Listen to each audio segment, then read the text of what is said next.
I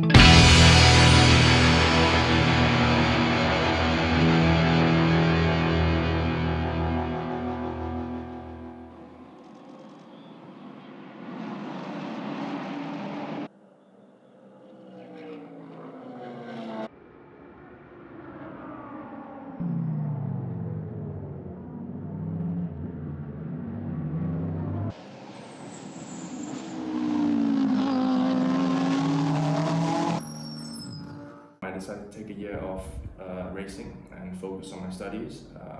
Graduated last summer, 2018, and then I managed to land a seat in the Ferrari Challenge European Championship for the last 3 races. And I came into the race weekend, without doing any testing, without doing any practice, new to the car completely, new to the circuit, no expectations, and I came in and I qualified 2nd overall and I finished the race in 2nd overall. So that was very, very promising, considering the lack of seat time and experience compared to the other drivers.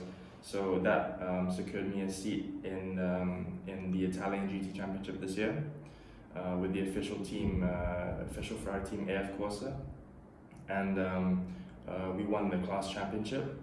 So we were competing and beating all the other manufacturers, all the factory teams from BMW, from Audi, from Mercedes, from Lamborghini. I'd say so. I'd say to a certain extent. Obviously, you know, there's talent and there's hard work, and it's sort of, you know, everything comes together when we're talking about high-level professional racing. But my grandfather used to race, so he used to race an Aston Martin DB5 back in the day. I kind of grew up, you know, from young, being immersed in that environment, watching Formula One, watching the 24 Hours of Le Mans, even watching MotoGP, motorcycle racing. So that was always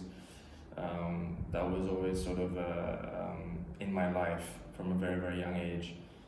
So maybe some of his talent rubbed off on me, but you know, he's unfortunately no longer with us. But I have his initials on the back of my helmet, just here, John Huspeth, as a tribute to him. My primary focus is to race competitively, and obviously I have a career with Ferrari as an official driving instructor as well. So I do all the official Ferrari events. I also do lots of private coaching, motorsports consulting, Sean Hudson's Motorsports. That's me. So I've got my hands pretty full at the moment. I think having an engineering degree, though, lots of people will regard engineers as being very employable because of the sort of particular set of skills that we have. You know, whether it be mathematics or logical thinkers or methodical people. I think that, you know, helps me in my approach to racing, not only from the mechanical side of things, but also in terms of my approach, my psychology, the way I analyze things. I think that will help you, help me, and help anyone to be a better version of themselves, whatever they decide to do. What separates racing drivers from the average person, say, is that, you know, when you're driving on the track and everything's happening so quickly, someone who doesn't have a lot of experience would have to think about something before they do it, and that takes time, and by then it could be too late already. So whereas professional racing drivers like myself, we do a lot of things instinctively, and it becomes like second nature. So that I think that's what sets us apart.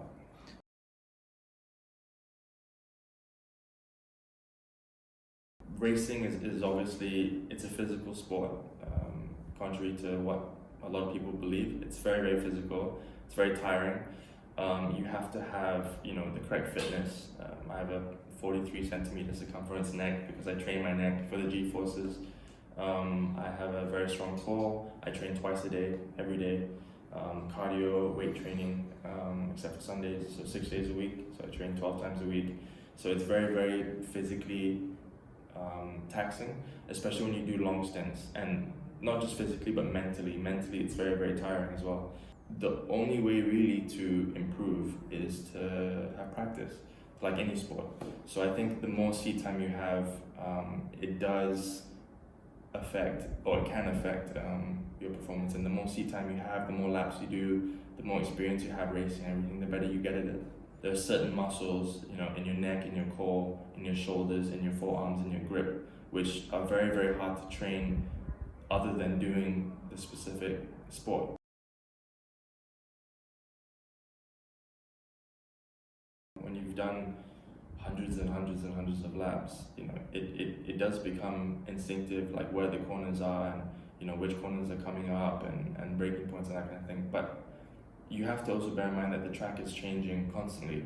So as we are driving around, the track starts to rubber up, and that means as more cars are driving around, rubber from their tires is rubbed off onto the surface of the track, and the more rubber in the dry means more grip. So then you can you start to change your braking points. The fuel in the car starts to come down, so the car becomes lighter. So you have to constantly think about these kind of things. Wind could change. So say if you have a headwind into a braking zone, for example, you can brake later because you have resistance. However, if you have a tailwind, that could make braking quite difficult. Or for example, if you're in a high-speed corner and these cars rely a lot on downforce, if the wind changes direction, you may feel some instability in the car. So you're always thinking about that. If it starts to rain, if there's a crash right in front of you, if there's debris on the track, even when it starts to rain, if it starts to dry up, the track is changing constantly. So in terms of the layout, obviously the layout doesn't change, so that's ingrained into your brain. But as conditions change, the racing line also changes in the wet compared to the dry. So there's a lot of things to think about, which is why I think motorsports is the greatest sport in the world. Obviously I'm a little bit biased, but it's there's so many factors. There's so many things to take into consideration.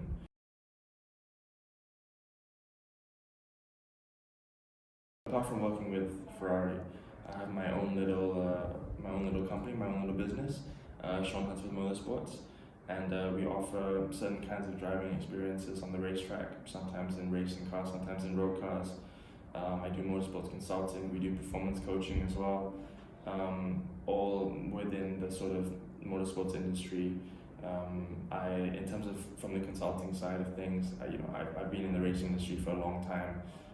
Made a lot of good decisions, made a lot of bad decisions as well. So I can use my experience to help people make the right decisions if that's what they want to do. And the driving experiences range completely from people with no experience at all to hardcore regular season track day goers who want to take the next step up to a racing car, all in a safe environment, and anyone with a driving license can do something.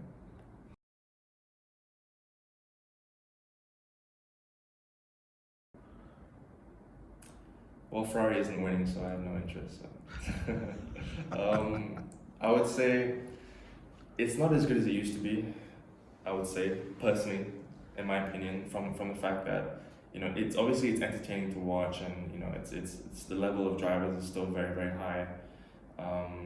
However, there's quite a big difference from the teams, from one team to another, and the level of drivers is very, very similar all across the grid. But you have drivers who are down in 20th or something, and they're not able to compete with the people on the front two rows because they just don't have the car under them, to do that. So I think that's, if a championship is decided between two or three cars, I think that's not, competitive racing. When I look at a Formula One car, I think, it has to be something so terrifying and so exciting and so, violent and aggressive that, whereas now the cars are, obviously still very fast, even faster around a lap than before, but, that sort of fear factor, I guess, isn't there anymore. And I mean, I guess that's why, personally, I think GT racing and endurance racing is a lot more interesting because you have multiple drivers per car. So then it becomes, a lot more interesting in terms of what you do with fuel. what you do with tires, even more so than Formula One. How you make your driver changes, how consistent you can be over a 3-hour stint. And I think the racing is a lot closer.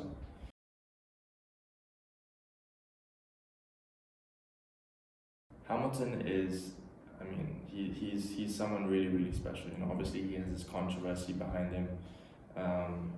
You either love him or you hate him, but no one can argue that he's an excellent driver. He's a very complete driver. So even though his rivals may be able to beat him in qualifying, like Valtteri Bottas' team was able to beat him in qualifying quite a lot, Hamilton was so good during the race that he was able to take the win, which is what I said to you before. Like, it's not just about one lap speed, it's about the racing and how consistent you can be, how he looks after his tires, and his experience. He's very, very experienced. He's very smart on the racetrack. Rarely makes any mistakes.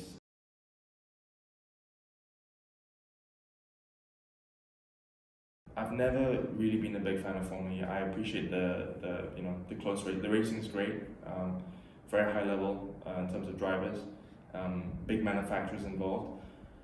However, for me, racing is as a fan, it's about the spectacle, it's about the experience, and I'll always be a petrol head, literally. Like I'd always prefer some kind of combustion engine, some kind of sound, some kind of engine running on fuel, some kind of fuel. But we may have to accept that that's the way that the world is going.